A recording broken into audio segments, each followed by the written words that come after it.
People across the state still reeling from a school shooting. Florida State University, the latest scene where a shooter took lives and sent others to the hospital. A local state lawmaker weighs in and walks us through the final 2 weeks of the legislative session. Jacksonville University announced cost-cutting moves and immediately heard the criticism. Our interview with President Tim Cost and the reaction to the call of no confidence from the faculty. And Arlington's shopping centerpiece looks like it will get the resurrection it needs. City Councilman Ken Amaro joining us on This Week in Jacksonville. Thanks so much for being with us this morning. This week, we worked to schedule an interview with lawmaker Sam Garrison. The Fleming Island State Representative is a leading voice in the House, and he'll be the Speaker of the House starting in 2026. And we spoke just hours after the shooting at Florida State happened Thursday. Here are some of his comments on the shooting and what he says to expect in the final weeks of Florida's legislative session. There's nothing you can say other than it's just awful, just awful. My daughter's going to hopefully be at FSU next year. And I think about all the kids and their parents, and just, the former prosecutor in me gets mad, and then the dad in me just wants to hug the kids. It's just a tough situation. As we talk today via Zoom, and you're in Tallahassee and I'm in Jacksonville, there's still details coming out about this. So we can't go into all of what we know on a Sunday morning. Yeah. But what we know so far is that the students that we're talking to are saying law enforcement was there right away. Yeah. And we've seen that there's not just the campus police or Tallahassee police, but state troopers, the Leon County Sheriff's Office. And we know that federal resources are coming to help too. Yeah, what people may not realize, again, if you're not over there a lot, there's a ton of law enforcement agencies that are headquartered out of Tallahassee, a lot of brave men and women out there who answer the call. And like I said, it is very, very early. So, we'll see kind of what the details show as we get going. But certainly a lot of brave men and women trying to help people. It doesn't take long when there's a shooting like this on a campus or anywhere else where it gets political very quickly. Yeah. What would you say to folks in this moment, regardless of which side of maybe gun control issues they would be on? I probably have a little bit of a different perspective just from, my background as a prosecutor working, worked homicide cases with JSO and Clay County Sheriff's Office for years. I've just seen the carnage that comes with acts of violence. My entire professional career sat with grieving families. This is about, the facts will become known as we go through this process, but right now, you just focus, number one, on the victims and make sure that the victims and the families are attended to. And you work through the facts of a situation. There is evil in this world, and there's no way to get around it. And whether it happens on a college campus or the north side of Jacksonville or here in Clay County or anywhere, bad people do bad things. And sadly, thankfully, there's good people that step up and try to keep us safe. We're grateful for them. Let me shift our conversation to what's happening in Tallahassee and the legislative session. So you're pointing out to me, as our show airs on a Sunday morning, that will mean 2 more weeks of the legislative session, and you have to have a budget. And then there are other bills that go through the process. What would you say is happening? What do you anticipate coming out in these next 2 weeks from the House of Representatives and our legislature? There's going to be a flurry of activity in the legislature these last 2 weeks. The special sessions on illegal immigration kind of put us behind our traditional schedule. Nobody's fault, just the way it works. And with the new administration in DC, there was a lot of things we were trying to get the lay of the land on before we acted. So it's not unusual to have a lot of issues that percolate throughout the session and then have to come in for a landing here in the last 2 weeks. As you mentioned, we have a limited session in our Constitution, 60 days of work. At the end of 60 days, everything except for the budget is, the clock strikes midnight. And if it's not resolved, passed by both houses of the chamber, by both houses of the legislature, the House and the Senate, both chambers, and sent to the governor, if it's not done by day 60, gotta wait till next year. And so the clock's ticking on a lot of issues. Hopefully that'll force us to get to the table and hammer out some good legislation. But it will be an eventful 2 weeks for sure. One of the things your colleague Wyman Duggan, who's from Jacksonville Yep. and shares Ways and Means, was with us recently on the show talking about a proposal for decreasing sales tax. We've also heard from the governor's office. No, we want to look into maybe doing away with property tax. What do you anticipate there, and what are some of the conversations before we have a final outcome on that? Yeah, I think what I can tell you is it looks like absent something really surprising happening, we will have tax relief for Floridians this year, and it will be substantial.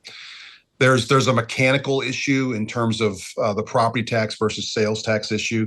Sales tax is a legislative creation. We control it as a legislature. We set the rates. Property tax is embedded in our Constitution. So if you're going to, remove property taxes or adjust the way they're imposed, that has to be done by the voters at the next general election. So our local county commissions and our municipalities, they set the rates. We don't do that as a legislature. That's done by, in Clay County, it's the Clay County Commission. In Jacksonville, it's the city council. But we control some things in terms of how what goes on in the Constitution. So you're seeing some different streams kind of all happening at once. Anything related to property tax reform, in all likelihood, is going to have to go before the voters in 2026, in November of 26.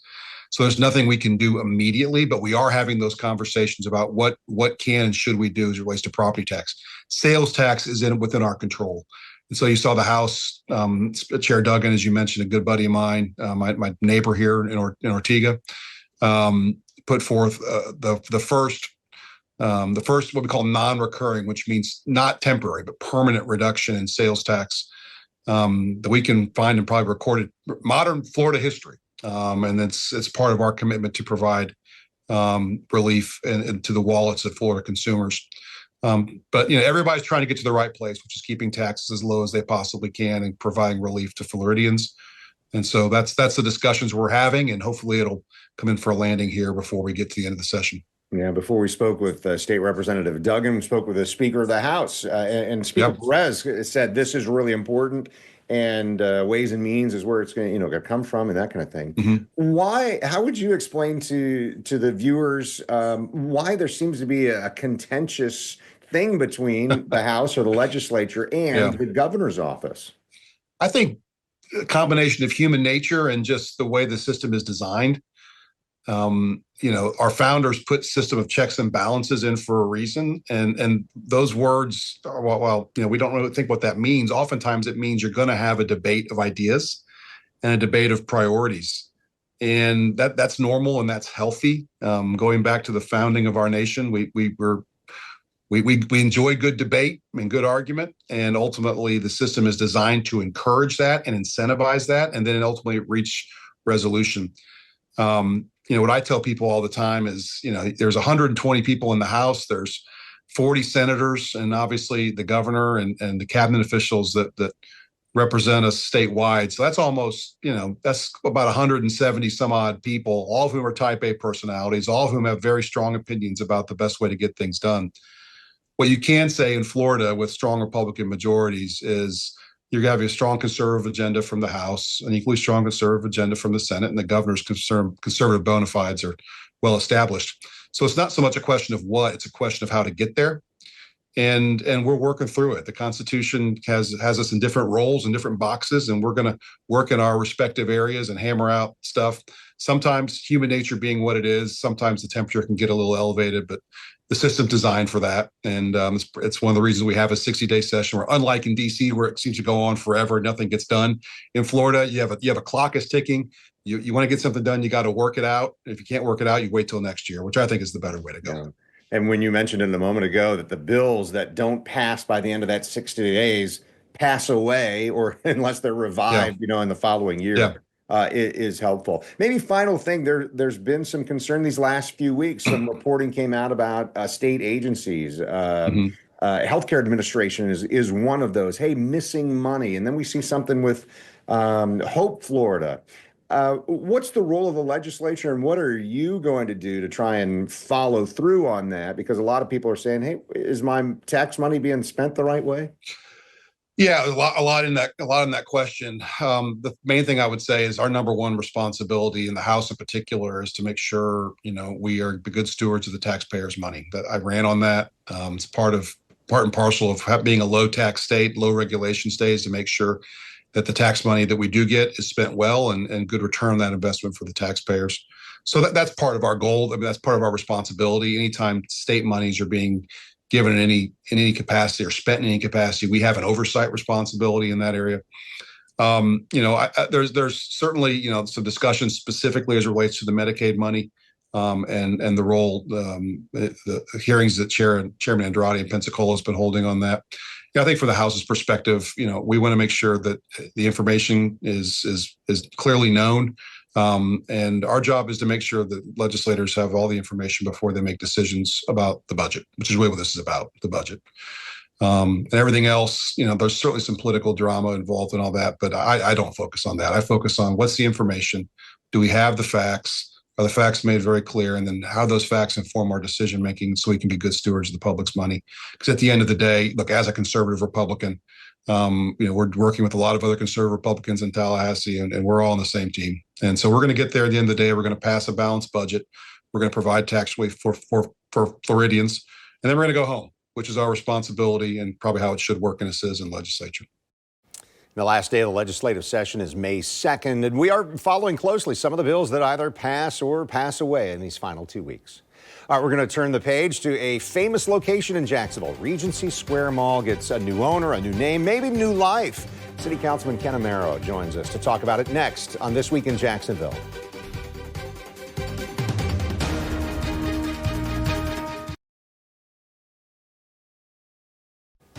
You're watching This Week in Jacksonville with Kent Justice. Regency Square Mall has new ownership, and there are plans to renovate, resuscitate, and resurrect the 58-year-old shopping property. Blackwater Development purchased the mostly empty mall and 74 acres in Arlington for $19 million. We're joined this morning by Ken Amaro, that is, Jacksonville City Council member representing the area in his district. And so, Councilman, this project, a new name, the Nexus at Regency. What does this deal mean to the area? I think it's significant. Number one, since I've been in office, that property has been the bane of consumer complaints. Resident complaints kept asking me what's going to happen, what's being done. That 80-acre or 74-acre site is in a very important corridor. To me, it is, at least, with Atlantic Boulevard and Monument Roads, and it's just poised to be transformative. So I think the fact that it's now out of the hands of some property owners who in the number of years that they've owned it haven't done anything, into the hands of potential bright future, I call it transformative. I think it's in a good place. And this is something that will not only make Arlington proud, but the entire city of Jacksonville. We're looking at some video exteriors and some interiors of the Regency Square Mall. But you've called the Regency Square once upon a time a gem of all shopping centers. Clearly, that's not been the case for the while. No. So what's your hope for this new project? My hope I'm going to have a meeting with Blackwater soon, and my hope is, and I'm going to punctuate this, that the property becomes mixed use. It's a combination of retail, residential, and even fun entertainment places where you can take your family. Yeah. So I think that's the kind of transformative work that has to take place there for this to have a successful and sustainable future, because we're not just talking about something for 5 years, we're talking about something for the next generation, if you will. So that is my desire. Obviously, I don't own the property, but it's in District 1, and as a champion for District 1, that's one of the things that I'd like to see. The new owners had to work out some sticking points with the city pertaining to fines approaching $2 million for code violations, but they got that handled. Are you happy with the outcome? Yeah, I thought it was fair and reasonable. The city said, you give us $20,000, that's non-refundable, and we will forgive the remaining dollars of the $2 million code enforcement and penalties, fines. And you have to demolish the property within a certain time period to guarantee that we're not going to bring back the fines and levy them upon you. The fines were a stumbling block. The current owner or previous owner obviously didn't want to pay those $2 million. So in order for the current buyer to be able to close something had to be done. So I'm pleased with what the city agreed to.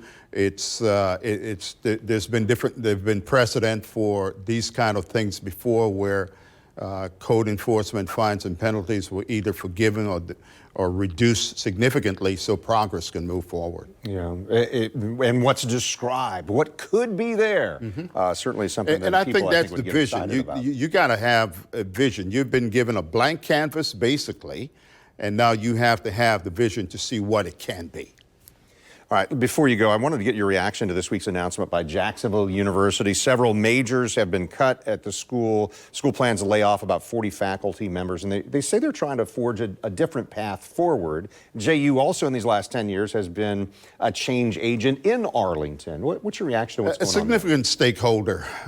It's always a tough decision for any employer when you have to get rid of workers, when you have to fire people, lay them off, whatever description you may want to use. JU is looking down the road from what I gather and trying to make sure that the university has a future. It has some programs now that participation is not there to make those programs work. You know, when I was in college, you were required to take those mandatory courses, and then you were forced to electives. So you filled classrooms that you didn't have any desire or interest in. These are majors where enrollment has been apparently significantly low for a number of years. And so the university, in my eyes, is looking down the road and saying, where's the interest? Where are people applying? Let's move in that direction. And to me, that's visionary. Unfortunately, sometimes being a visionary means that there's some growing pains along the way, and it's unfortunate that folks had to lose their jobs. But JU has been a stakeholder in the community, and President Cost has been there for a number of years and has demonstrated strong leadership. So we'll see where it goes. I expect it to be a strong stakeholder for years to come. Well, yes, since I believe 1938, I think is the founding. Yeah, they just celebrated of JU. 91 years or something like that. Really incredible. Ken Amaro, City Councilman, thank you so much. Thank you for having me. I was glad to be here. It was quick, but I was glad to be here. Thank you. All right, well, I'd invite you to stay with us because JU and the change is underway. That'll take up the next segment for us. My interview with President Tim Cost and then his reaction to a faculty resolution of no confidence in his leadership. That's next on This Week in Jacksonville.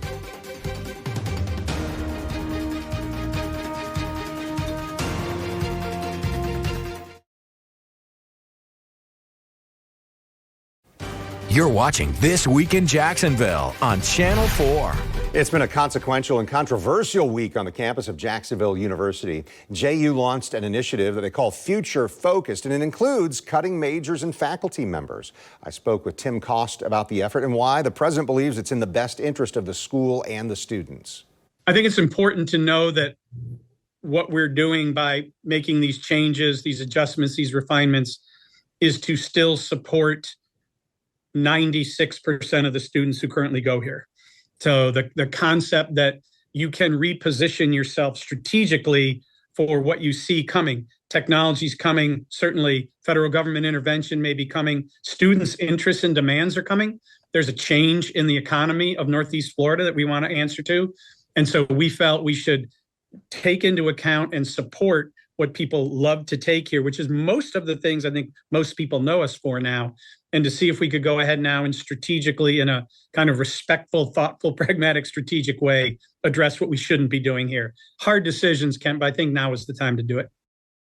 And since my interview with President Cost, a faculty member sent us this message Thursday. That faculty member asked for anonymity. The faculty voted to censure President Cost for the past actions with 86% in favor of the resolution. They also passed a no confidence resolution with 90% in favor. Details and documentation will be coming from the Faculty Executive Committee in the next day or so, including specifics about the actions necessitating the censure. Students have also voiced their frustration and disapproval, sending comments to us at News4Jax that include being distraught, disappointed, confused, and angry. One student told us it is a slap in the face. I asked President Koss for another interview before our show today, and the school's media team sent me a statement from both the board and from him. Board of Trustees Chair Matt Kane says the Jacksonville University Board of Trustees respects the faculty's choice to express their opinions under the shared governance structure of our university. The Board of Trustees remains fully confident in President Koss's strategic leadership and decision-making. The board continues to work closely with the president and other senior leaders to ensure Jacksonville University's long-term financial sustainability and future success. And here's President Koss's statement. He says, I respect the faculty's role in our shared governance structure as defined by our university and faculty bylaws, and I appreciate that we have a structure that invites them to share their perspective. I valued the honest and spirited dialogue with our faculty throughout my 12 years at Jacksonville University. While we may not always agree on every decision, I believe we share a deep commitment to Jacksonville University's mission and to the success of our students. Together with the senior leadership team, we remain focused on the work ahead, strengthening our institution and advancing the strategic goals we've set together. I'm Kent Justice. Thanks so much for watching on air on Channel 4 and the CW17 and online at news4jax.com or streaming on News4Jax Plus. And don't forget to check out This Week in Jacksonville Business Edition. The episode of our podcast this week looks at downtown with Lori Boyer, the outgoing leader of the Downtown Investment Authority. You can find new episodes every Thursday at 9 a.m. You'll find it right now on News4Jax Plus under the channel This Week in Jacksonville.